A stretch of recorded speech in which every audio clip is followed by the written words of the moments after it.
Hello class, welcome to week 9. This is tutorial 8 and we've been talking about vegetation indices in class.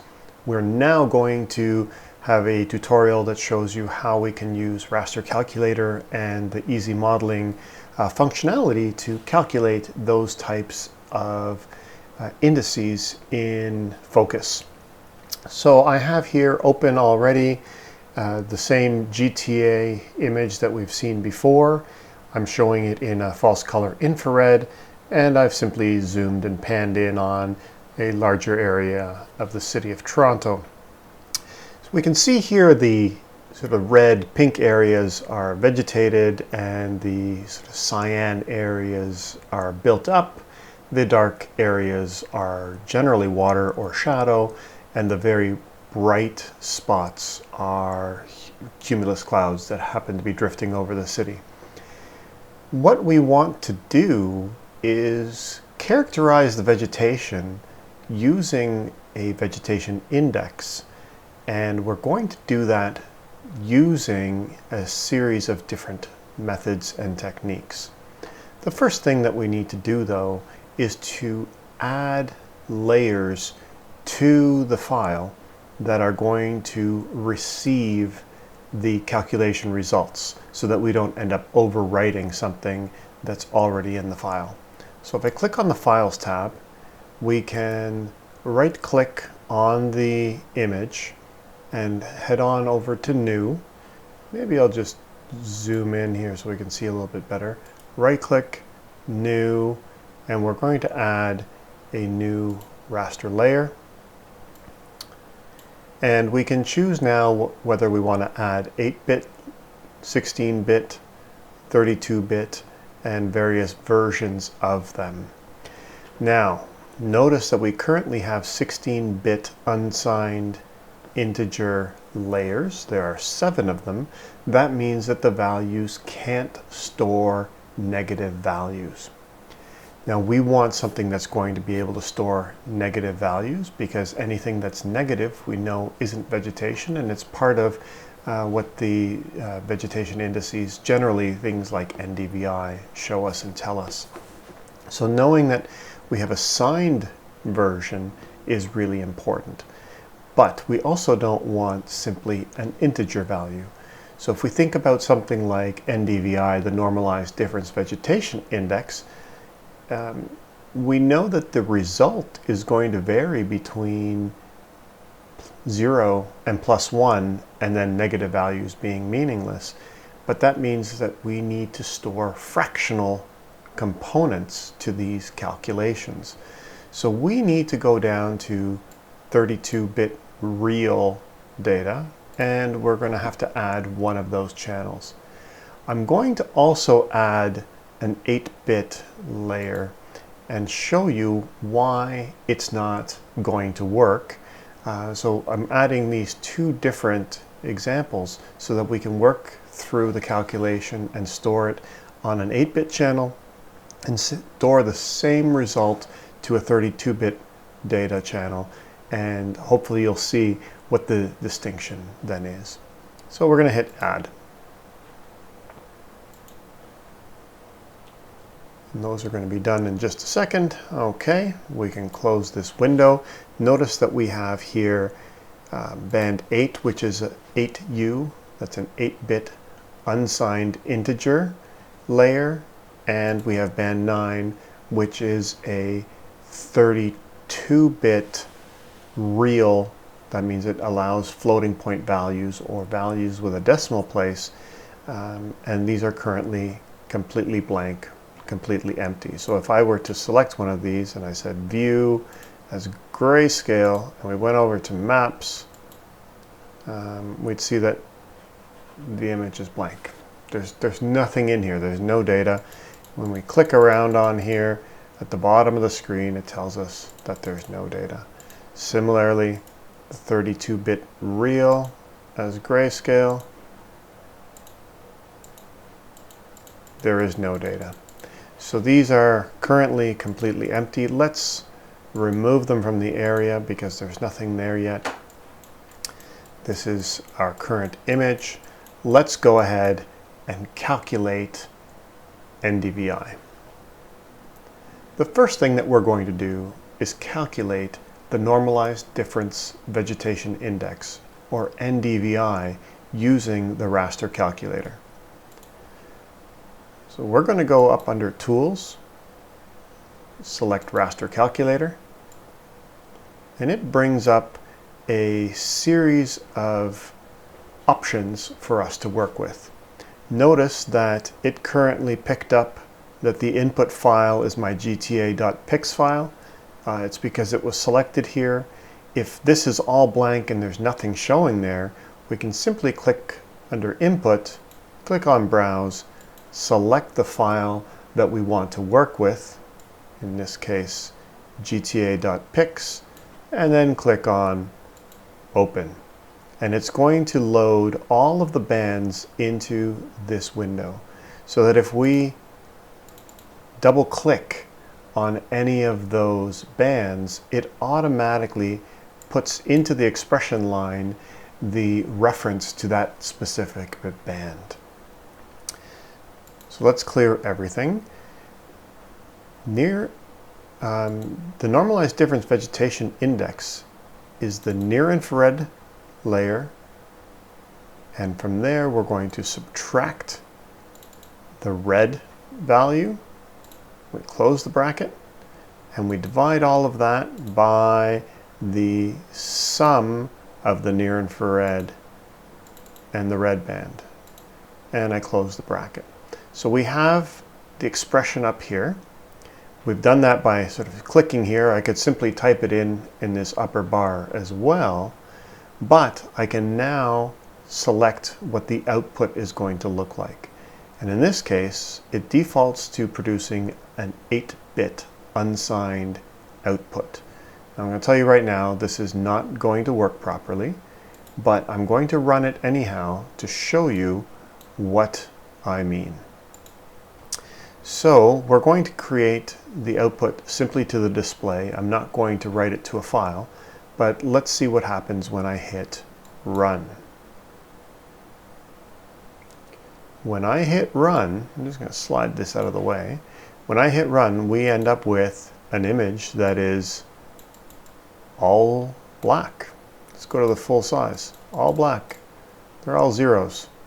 The question is, why does that happen?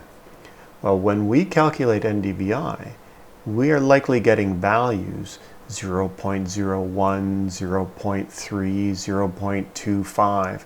All of these are less than 0.5, which means that they're getting rounded to 0 and showing up as black. And even when I look at various different enhancements, everything here is showing up as 0. It's not allowing me to store a fractional value. So storing the results of something like NDVI, which produce fractional values, needs us to store in a layer capable of storing those fractions. So for that reason, we need to run this and save the results to a 32-bit real channel. That is real numbers. Again, I'm just going to write this to the display. The calculation is exactly the same. I haven't changed anything. I click on this little runner and it's going to process, and all of a sudden we have something that looks much more realistic. I'm going to remove the one that didn't work. Where's our remove from area? And then here I'm going to put in NDVI, and I'm going to put here Raster Calculator. That's how we got to this. If I zoom out, notice that we have a grayscale map, and there's a range of values from black to potentially white. And if we zoom in, we can see a little bit more detail. If I click on Lake Ontario here, you can see the values down here are 0.003. I mean, they're incredibly tiny. These values, even negative in some areas of water. So these are clearly not vegetated. But if I zoom in, and let's choose something here where we expect to see some vegetation. If I click on this area right here, notice that the vegetation index value is 0.400983, so 0.4, okay? 0.39, 0.36, 0.38. So all of these have now an NDVI value that is greater than 0. If I come into this area here, the value 0.06, over here 0.22, 0.23, these start to tell me that there is less vegetation. So as we get closer to 0, the darker the cell, the less green vegetation is expected in that cell based on the spectral signature. So let's zoom right in so that we can see what this looks like. This looks like a golf course surrounded by some residential areas and some darker areas which are probably roads. So let's just simply go into here. So in here we're looking at 0.4s, 0.45s. Over here we're looking at 0.2-ish, and these really dark areas 0.07. So we have very distinct types of spectral signatures. If we look at our visualization tools and we swipe one across the other,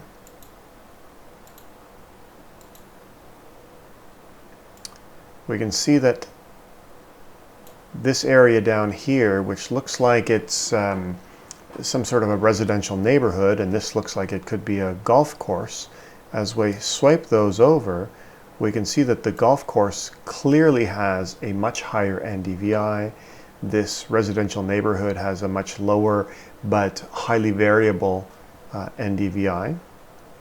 And as we get to certain areas here, which could very well be roads, those have a very low NDVI and show up accordingly.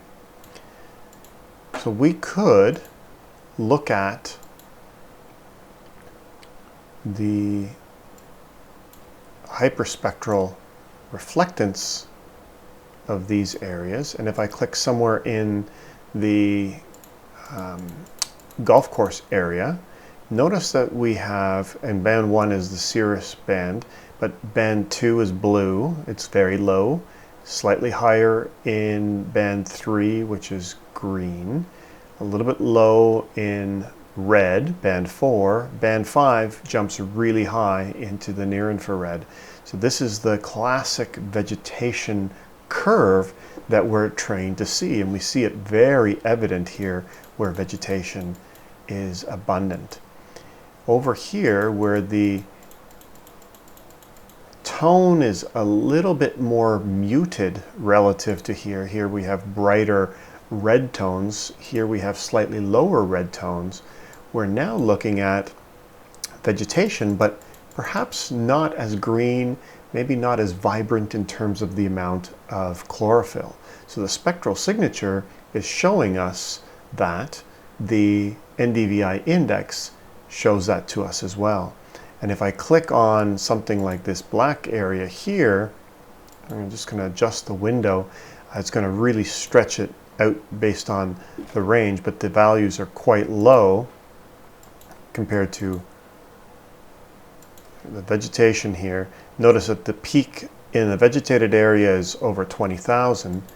Here, the peak in the black area is at about 9,000. So huge, huge difference.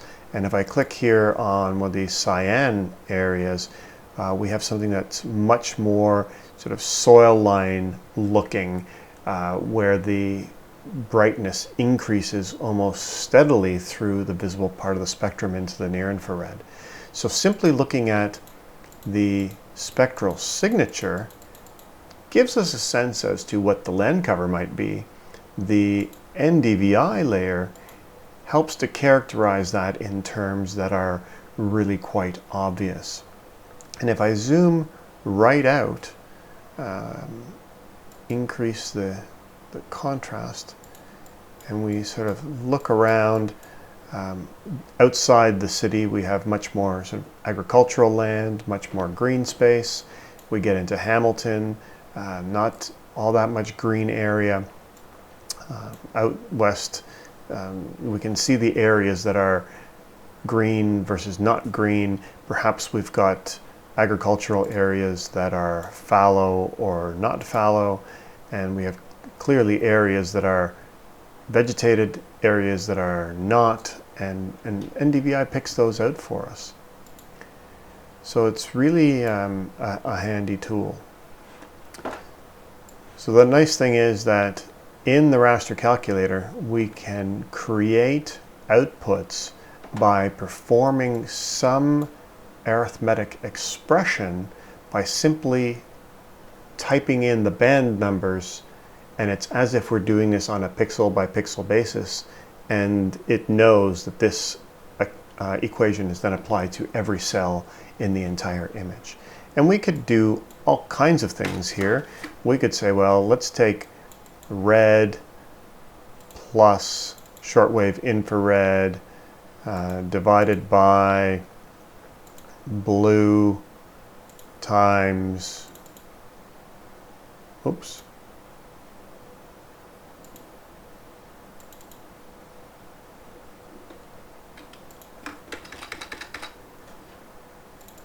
blue times green. I mean, I completely made this up. It really doesn't mean anything, but we can do this, and then we could add 45.3 just because we can. And if we hit run, it's going to produce this as an output for us, and there we have it. We have some kind of a result, and if this result was based on something with meaning, then it would be quite useful. It looks like it's picking up a lot of the surface roughness on Lake Ontario, which is quite neat. It looks like it's very clearly helping to de-accentuate the roads. But again, it's just something that I made up as I was sort of clicking around. But we can do any of these arithmetic operations on our data. So that's one approach.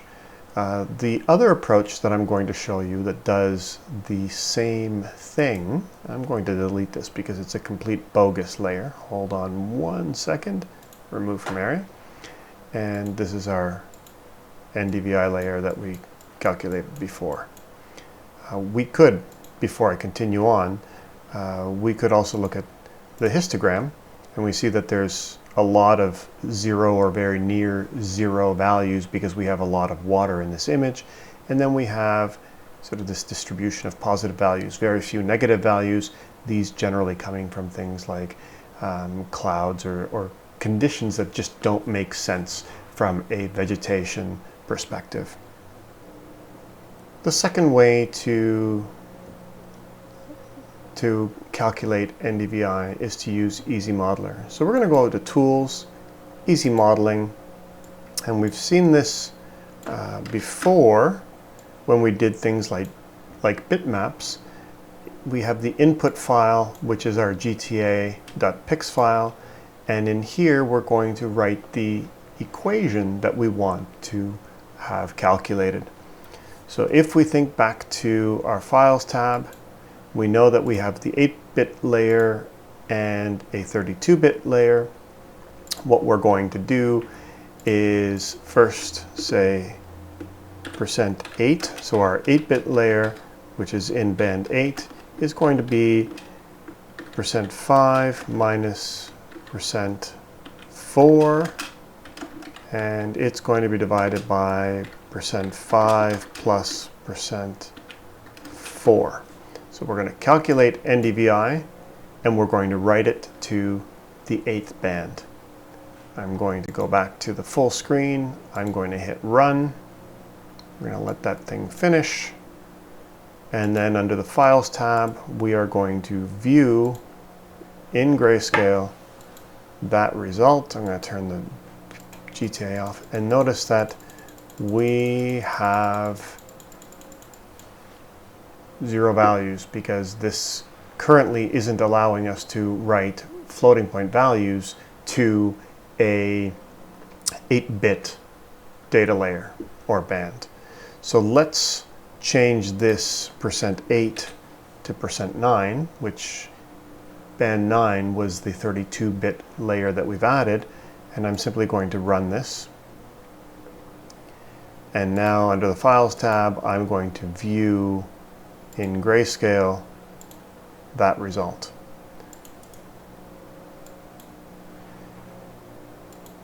So we have the NDVI result from EASI. So I'm going to go in here and I'm going to rename this so that we know where they came from. And if I then close it, well, I can save this window and always come back to it if I wanted to, but I'm just going to close it. And if I look at my entire image, here we have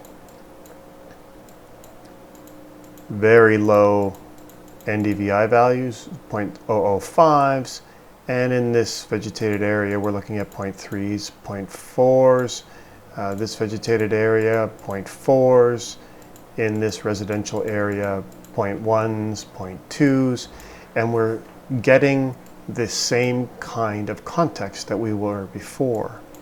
And if I look at the highway, we're looking at 0.06. So again, very low NDVI on built-up areas, areas with no chlorophyll, areas that are clearly vegetated like this corridor here are going to have a much higher NDVI value. If I look at the two NDVI layers, the one from Raster Calculator and the one from EASI, they should be showing me the same pattern. So let's zoom right in to something where we can see the individual pixels, and let's take a look at this cell right here. That cell right there in EASI has a raw value of 0.23, and if I go to the NDVI Raster Calculator layer, it also has a value of 0.23. So while they've been enhanced differently, the values in the file are exactly the same. So if I click on this cell in EASI, I have 0.38991, and in Raster Calculator 0.38991. So they're doing exactly the same calculation, but we can do it in Raster Calculator, or we can do it in the EASI modeler and modify how we do things, but we have full control over what's being calculated and where does the output get placed. So you're able to play around with this tool to perform calculations and to adjust the values accordingly. There are ways that we can take this data and apply a density slice based on what we did with radiometric enhancement before and look at nice categories of NDVI, but it's also possible to use the EASI modeler and use if, then, and else statements to produce those same categories. So things to some things to think about. For example, we can say that if %9 is greater than 0.3, then %9 equals 1, else %9 equals 0. And if. This will say that if the result of this NDVI calculation is greater than 0.3, then change that pixel to a 1, otherwise make it a 0. So it shows us where are the areas of greater vegetation. So let's try and see what happens.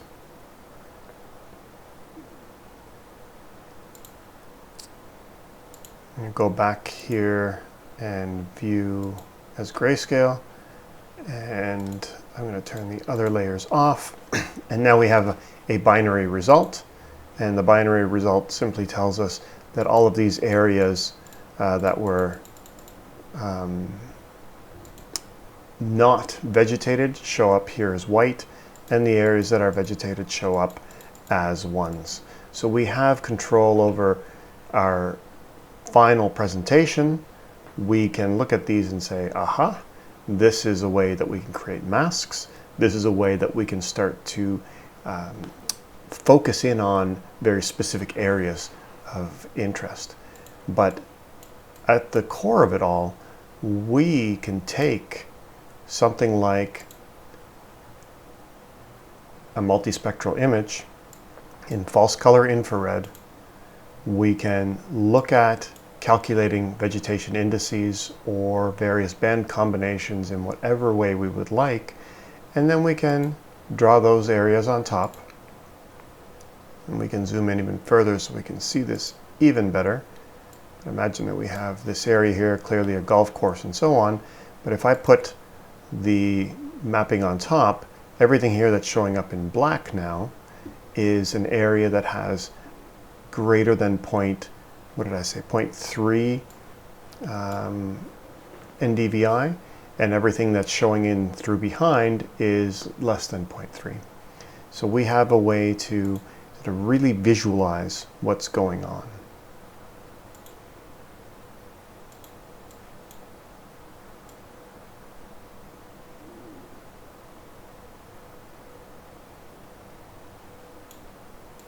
So we have control. Anyhow, as you're given equations, this is how you can apply them. You can use Raster Calculator or EASI Modeler, and you have full control over what the values are going to be that are stored to the file and what the calculation is that's being applied. Have fun with band combinations, and we'll talk to you again soon.